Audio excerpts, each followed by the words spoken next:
Bobby Owsinski's Inner Circle. I'm Bobby Owsinski, and this is a show all about music, music production, and the music business. My guest today is Executive Vice President of Positive Grid and founder of the Women's International Music Network, Laura Whitmore. First of all, the RIAA, which is the Association of U.S. Record Labels, reported some big revenue numbers for 2021. So according to the RIAA, all of the record labels combined made $15 billion in 2021. Now, what they go on to say is this is the most that was ever made by the music industry. In 1999, which was the previous high, that was only $14.6 billion. As a result, what you're beginning to see are articles that say we're at the best time ever for the music industry. It's never been as good. But wait, hold on. Let's adjust this for inflation. So $14.6 billion in 2022 dollars is actually $25.5 billion. So in other words, the best year that we've had in a really long time is still 37% less than the best year that the music industry ever had. So when you start to read these articles that say the music industry is doing better than ever, yeah, it's doing really well, but it's not quite better than ever. It still has quite a ways to go. If we look at the numbers a little bit more, we find that 83% of all of that revenue came from streaming, only 11% came from physical, 4% came from digital downloads, and that's surprising, and sync licensing, 2%. If we look a little further into the numbers, vinyl was up 61%, and in fact, it would have been up a lot more, except that the world ran out of pressing capacity. So vinyl made just over $1 billion last year, but CDs made $500 million. So CDs, surprisingly enough, are still viable, even though they continue to drop at about 20 to 25% every year. Still, it's a lot of money being made. Now, some of those numbers might actually go down next year. For instance, for vinyl, there's major supply chain issues. So, for instance, they can't get PVC, which is at the very core of making a vinyl record, can't get those pellets. Of course, there's not enough capacity in pressing plants, and there's a few coming online, but not a lot of really major ones. And the shipping costs have gone through the roof, especially in the EU, thanks to Brexit. So there's a lot of things that are actually in the way of both vinyl and CD manufacturing. And again, I sort of think that we saw a big year last year and may not be quite as big this year. When you look at those numbers, they look really good, but take them with a grain of salt because we still have a ways to go to get back to the good old days of the music business revenue.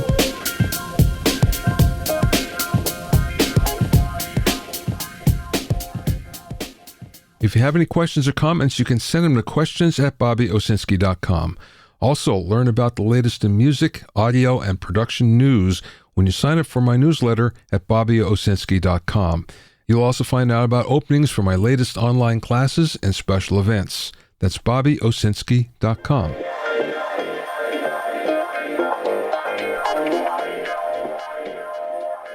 Now, I get a lot of press releases, and many of the times, if they don't apply to me, I don't really look at them hard. But one came across my desk that was very interesting.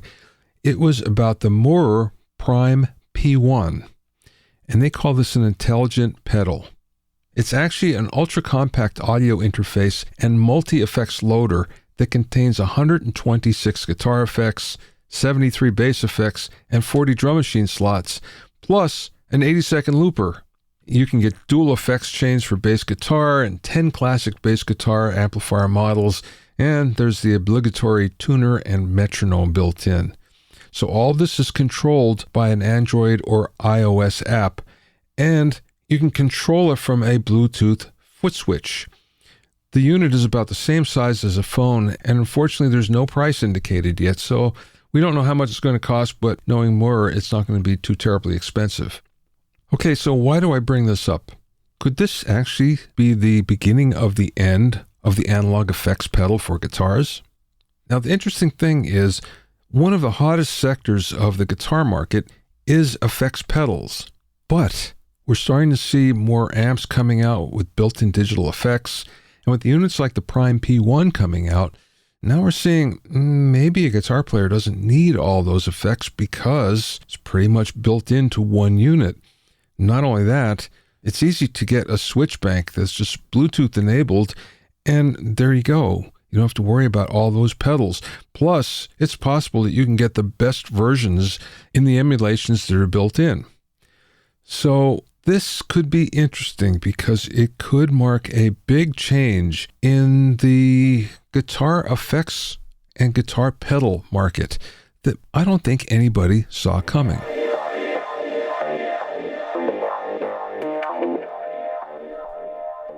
My guest this week is Laura Whitmore, who started a career in the direct marketing department of CBS Records before a 20-year stint as the marketing director for Korg USA. There, she was instrumental in marketing, PR, and artist relations for the Korg, Marshall, and Vox brands, as well as the editor of Korg's ProView magazine. Laura then started her own PR and marketing company called Mad Sun Marketing with clients like Acoustic Amplification, Peavy, Sterling Audio, SIR, Korg, and many more, before signing on as VP of Marketing for Positive Grid.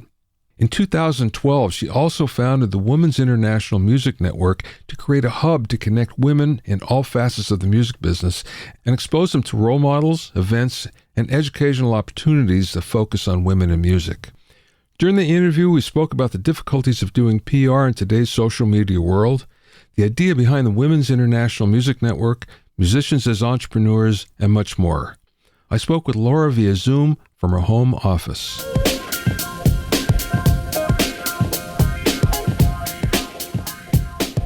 Let's start first, though, with your background and how you got in the music business. I understand you're a singer-songwriter, so I assume that was your entry into the business, right? Yeah, I am a singer-songwriter, but that was not my entry into the business. Actually, I have been a musician since I was a teenager. But I went to school for music business. I went to Hofstra, and my first job out of college, I worked at CBS Records. Always loved music. Actually, when I was going to college, I wanted to go for performance, and my parents are business people, and they're like, no, how about this music business program? And I was like, okay. But in hindsight, it worked out really great. So yeah, I started at CBS Records and then moved over to Korg USA, working in the marketing team, and was there for 20 years, marketing Korg, Marshall, and Vox products. And then started my own firm doing marketing for the musical instrument industry. And just a couple years ago, joined the in-house Positive Grid team. Yeah, let's just go back to CBS for a second. What did you do there? I worked with the senior vice president that ran Columbia House, so the record club, if you remember that back in the day. Yeah. And I was an assistant to him. I was, pretty fresh into the business, but I did learn a lot about direct marketing and planning, and even, travel planning, because I would plan their, retreat for the team, and just kind of getting to know the different functions of the record label.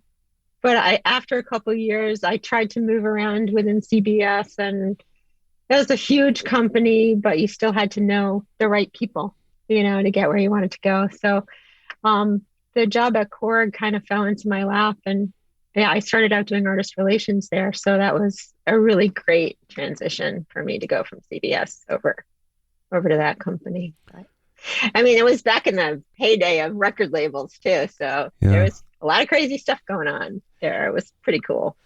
But it was kind of the beginning of the emergence of Korg, wasn't it? No, well, it was interesting because when I started at Korg, the very first product I worked on was the M1. And I don't know if you remember, that was a big deal, right? It was the first music workstation. So I was doing artist relations, and I literally I must have had a list of 200 or 300 people waiting to get an M1, and a shipment would come in and they'd give me 4, So I remember thinking at the time, I was so new, but I was thinking man, is every product launch like this? The answer is no, but it was a pretty exciting time for Korg back then. It was a very revolutionary period, and, helped them to grow a lot. So yeah, it was pretty fun. What was the most fun thing you did there, just out of curiosity? At Korg? Yeah. I had a lot of fun.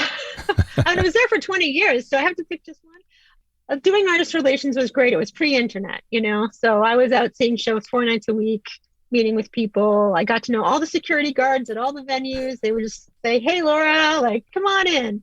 And I would meet with people, see tons of shows, tons of live music. That was really exciting for a while until I got older. I wanted to have a family. It was a little tough to be out 4 or 5 nights a week. Later on, though, I really enjoyed, I became the editor of their magazine, ProView. I don't know if you remember Korg's ProView magazine. I do. And that was really fun, working on the content for that, going to photo shoots, and we did all kinds of crazy photo shoots and events and being out in the world where I really enjoyed that. I'm a people person, so I can tell. Making that happen was fun. Okay, so then you started your own PR firm and you had a lot of clients. Yeah. I started Mad Sun Marketing, so we did marketing, PR, artist relations, whatever people needed. And to be honest, this is like 2008, right? So it was right when there was a little recession in the country, and I left Korg. I moved across the country to California, and it was pretty tough. I gotta say, like, starting your own company, I was really fortunate. I left Korg and I already had a pretty big client who was waiting for me to leave, but it was hard. There was a time when I was like, can I actually do this? Like, maybe I should look for a job.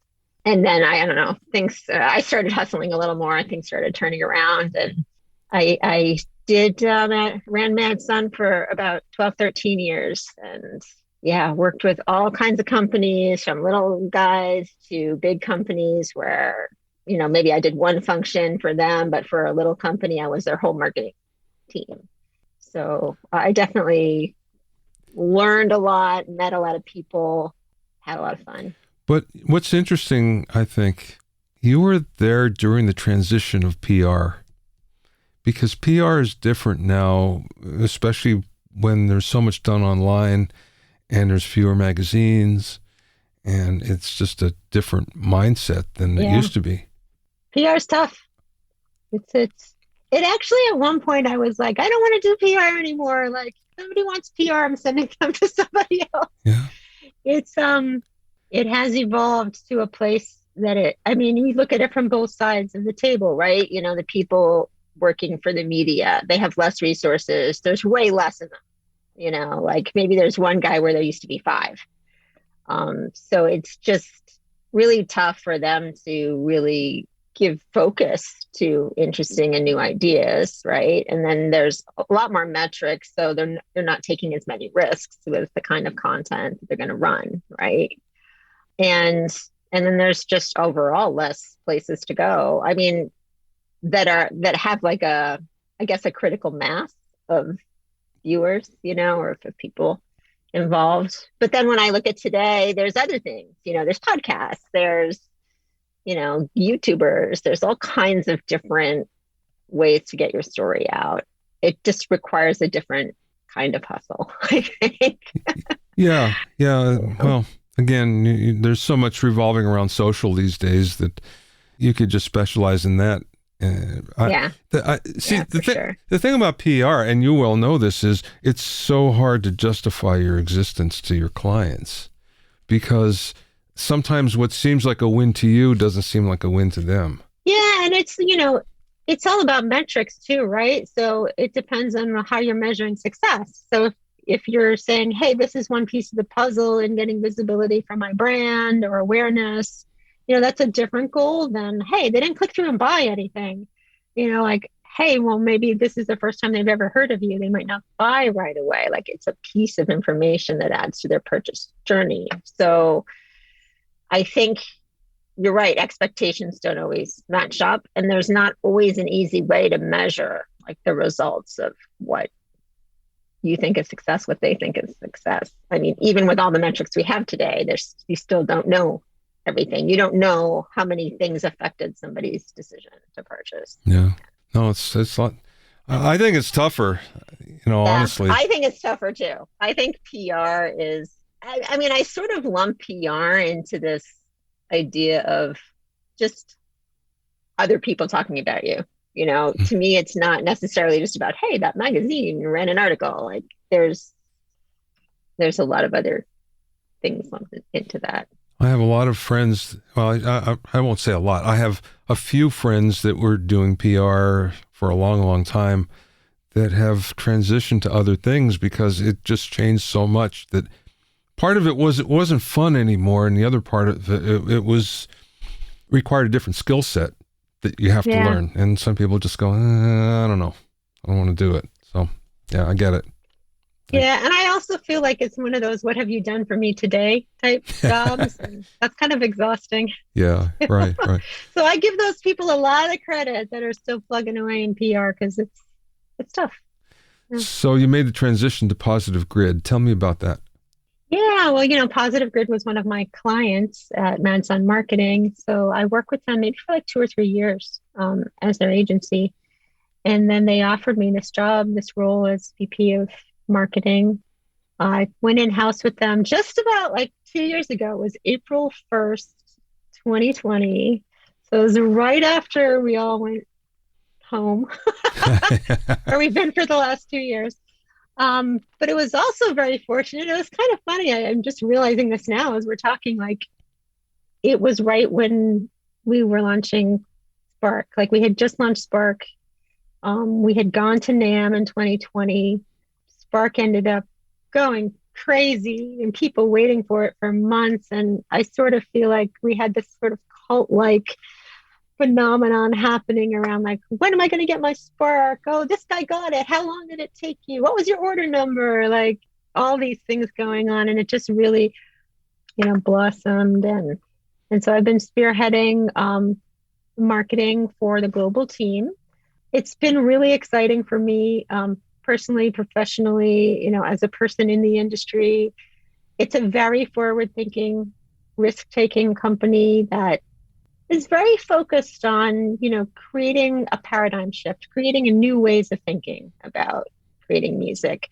And not just to be new though, to be like useful, easy, inspiring, fun. And that's really exciting to me to sort of like dive in with both feet and really focus on building this brand. Can you describe the demographic of your audience? I have an idea about it, but many times I'm wrong. What the perception is and what the reality is. Wait, I want to know, what is your perception? My perception is it's more for beginners, but I have a feeling I'm probably wrong on this. You are totally wrong. Yeah.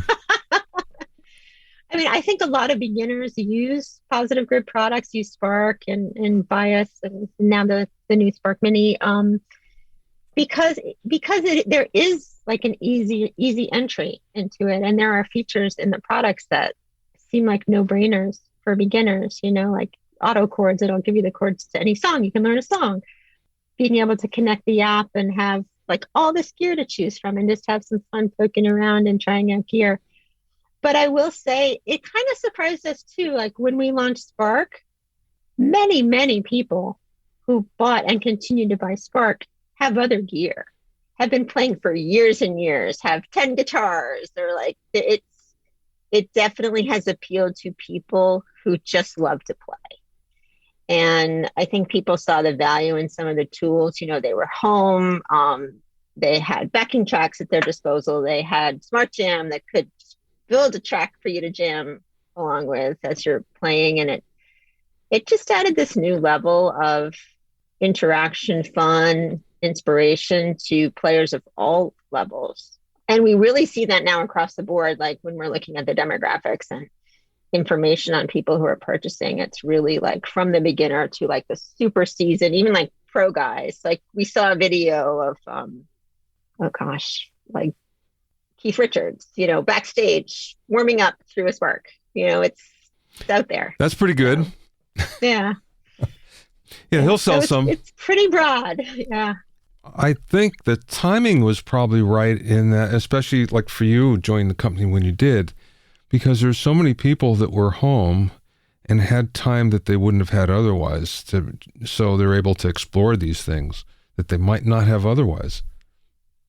Yeah, I think so too. I mean, I think the whole industry really saw a boom in that regard where people were buying more guitars, more interfaces, like just thinking about like, what can I do in my home?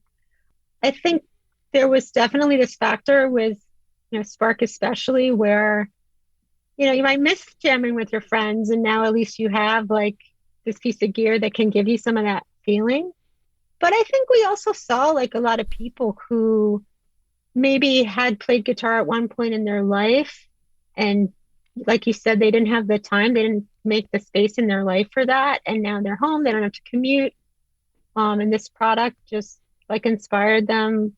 We see this in a lot of social posts and things people are sharing about how, people like, man, I've played more in the last month than I have in the last 5 years. Like I'm just so inspired to like pick this up every day. Or I started to play and all of a sudden I looked up, it was 5 hours later. And I think that's really, really cool. Yeah. That's the thing that players want. They want to get lost in their music. They want to be inspired to play and not feel like it's a chore to practice or that they're not going to make that space. Like they're going to sit on the couch and watch TV instead of play guitar. Like, no, the guitar is super fun. Yeah, and you want it to be fun. Anything that makes it more fun is what you want. I mean, as a guitar player myself, I know that there are times when it feels like work, and there are times when it's the most fun you'll ever have in the world. So, yeah, and I think as a team of people who are musicians, like there's so many people at the company that are not just guitar players, but a lot of guitar players. We're all thinking about like what would inspire us, what would make us excited. Let's add features that you look at it and you go, man, like why didn't I think of that before? Like that's so logical to have that as part of this product. And then you're like, oh, I never want to not have that again because it's added so much to my enjoyment experience. is there anything new coming out that you can talk about? Well, I mean, we just launched Spark Mini like 2 weeks ago. I have one here. So that's brand new. The other cool thing I think about what we do is, we have the Spark app, which is a companion to the gear.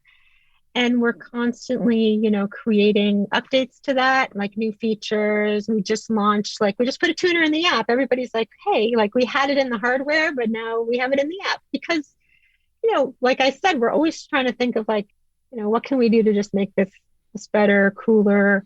And that stuff gets pushed out to everybody who purchased, any kind of Spark. So there's definitely more things coming that are in the app. Which I think people will really enjoy. And yeah, we have some ideas coming later in the year, but I can't talk about them now. Yeah, I get it. Okay, let's talk about the Women's International Music Network and how that came about. Yeah, thanks for asking. So the Women's International Music Network started in 2012. At the time I was actually writing and an editor for Guitar World magazine. And I started writing this blog for them called Guitar Girled, where I just interviewed female guitar players, women in the industry. And I started to hear the same stories. We don't know each other. There's like the guy thought I was the merch girl. They thought I didn't know how to hook up my own gear, like all these things, And it started me thinking about how, wow, I don't really know the other women in the industry either. So I thought, well, man, maybe it would make sense to have an event at NAMM that just brings women in the industry together. And that sort of evolved into the She Rocks Awards, which we're celebrating our 10th anniversary this year. But, I also at the same time, I was like, well, I don't want to just launch an event. Like there should be some organization that is the umbrella organization for this idea of bringing women together. So I launched the Women's International Music Network and the She Rocks Awards at the same time, and had the first event at the 2013 January NAMM show, which was a breakfast. So we started out with the cheapest meal of the day, least competition for events. Yeah. And our first year, we had Orianthi performed, and we honored some women, and we had a great time meeting people. And It's really evolved over the years into this major event, and we're working on the next one, which is June 2nd, in Anaheim. And last year we did 100% virtual event, which actually went fantastic. Taught us some new tricks too. But yeah, so the She Rocks Awards is a very inspiring event that honors women, not just celebrities, but women behind the scenes. We do honor women from the music products industries and audio and record labels and educators and all kinds, and it's always so fun for me to give them the opportunity to feel like they're appreciated and to share their stories. And, we have performances and dinner and it's a whole thing. It's the classy event at the name show. I'd be surprised if it was anything less, to be honest with you. Yeah. And it's live streamed too. So if you can't go, you can watch it live. Women have traditionally been underserved in the industry, and that's why it's so needed. I understand completely why this happened. Okay, here's a question for you. What is the percentage of women to men in the music business? In the music industry? Let's just talk about the industry first, yeah. I don't know the answer to that question, but I would guess, this is my guess, there's probably like 5% women. It's really low. I would say it's better than it was. Like when I started the Women's International Music Network, I think it was tiny. Now, when I see companies, when I'm talking to people at other companies in the industry, there are definitely more women than there used to be, but I still think it's quite small. There's a lot more women players as well. Yeah. I mean, there's been some research. I think Fender did some research, Guitar Center, that showed that a huge proportion of purchasers of products are women, guitars especially. But I think that there is more visibility of those players. I just, I think we probably need another study to know more about the progress since then, because that was a few years ago. I think that there's more acceptance of women who are players, but I don't think we're there yet. It's like total equals. When I first started, I never had any bias against male versus female, because it's like, if you can do your gig, I don't care. If you can do it as well or better than a guy, then no problem. One of the things I did find, though, and it's not there now, but there was sort of a group inferiority complex. Women were very protective, and because it was a self-defense mechanism, really. I haven't perceived that in a long time, which I think is a giant step forward. Yeah, I would agree with that. I mean, I do think that, women have experienced a lot of discrimination in the music industry. I mean, especially if you talk to like veteran musicians. I mean, even like Jennifer Batten, like people like that, like they all have stories they can tell, like Lizzie Hale, like everybody. But what I do see is like in the younger players coming up in the world, I don't know if experiences happen less. They just won't take it. They'll like say something right away. They're not sucking anything up. They're just like, you know what? I belong here. Like, I'm fine with it. Like, if you don't like it, go somewhere else, And I think that's a shift in like how we can respond to that and how we can kind of reject that kind of behavior. But that's an overall shift in society that allows that, I think. Yeah, I think you're right. But healthy, though. Healthy, definitely, for sure. It's progress in the right direction. Yeah. Where do you see the organization going in the future? Well, we've started to do more outreach. We do a lot of educational type events, bringing women together. We definitely are about networking and creating opportunities. And, one thing I've always thought, like maybe it's from my own personal experience, is that like when you look at people, young people going to college, whatever, if they don't know that these career opportunities exist in the world, then they don't think about like, hey, I could work in the music products industry. I could go be an audio engineer, whatever it is. One of our goals has always been to show like these role models in the real world, like doing these things. And I think like one of my goals is to just get in front of more people when they're making decisions about where they're going to go in their career, so that they can have that information and be like, oh, like hey, I saw Laura talk on this panel and she was talking about this idea for a career. Like, yeah, like it's not even a question of like, can I do that as a woman? It's just, more of like exposing that this is already happening. You could be a part of it and kind of going from there. So I'm always about outreach, exposure, education, and opportunity. And that's what we continue to do. One of the things that I noticed, and this really isn't male female at all, it's just a general statement. The people that I started with in the business that have grown in the business with me, we've all grown together, and we've all become somewhat successful. Success in that you've made a living from it. Making a living is a new success, as they would say.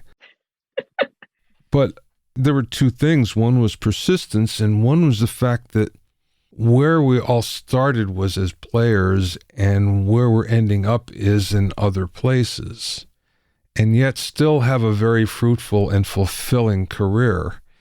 And that's one thing that I don't think young people in general are as aware of as possible. You get the blinders on, I'm just going to be this, but life pulls you in different directions, and it's not necessarily bad.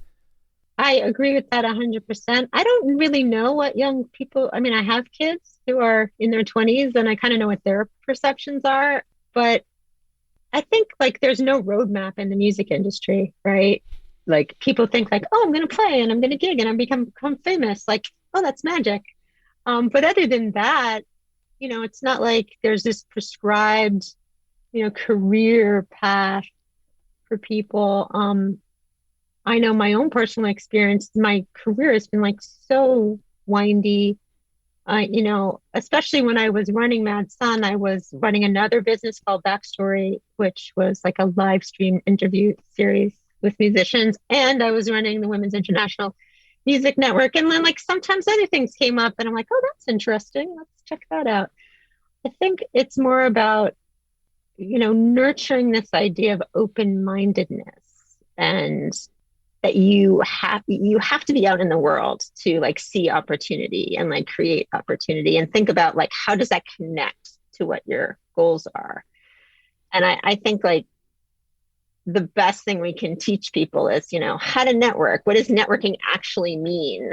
And then what do you do with that? Because I think there's a lot of misperceptions about networking means me trying to get something from somebody, when really from my perspective, it's about like, how do you find like a mutual connection and this like, exploration of like, how can we help each other? Like, is there something we could do? It doesn't have to be today. It could be 10 years from now. But this idea of like, I guess, giving out instead of taking in, because I always feel like if you like put that out in the world, it always comes back to you. What's interesting as well, we're in a business where we're all entrepreneurs, and even if you have a job, it's not for your entire career for the most part.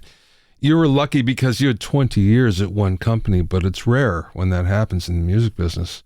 So we all have to have this entrepreneurial outlook, and unfortunately, there aren't many schools that teach that as part of the music curriculum. It's like, oh, you're going to go get a job as a player, as a teacher, as something, but you're going to get a job. And it's more like, oh, we got to go make a job. I think you're right. Yeah. And I think musicians probably especially need some insight into that, because especially today, you kind of have to be a business person and a musician. Like, it's pretty rare that you can just play and somebody else takes care of all that other stuff for you.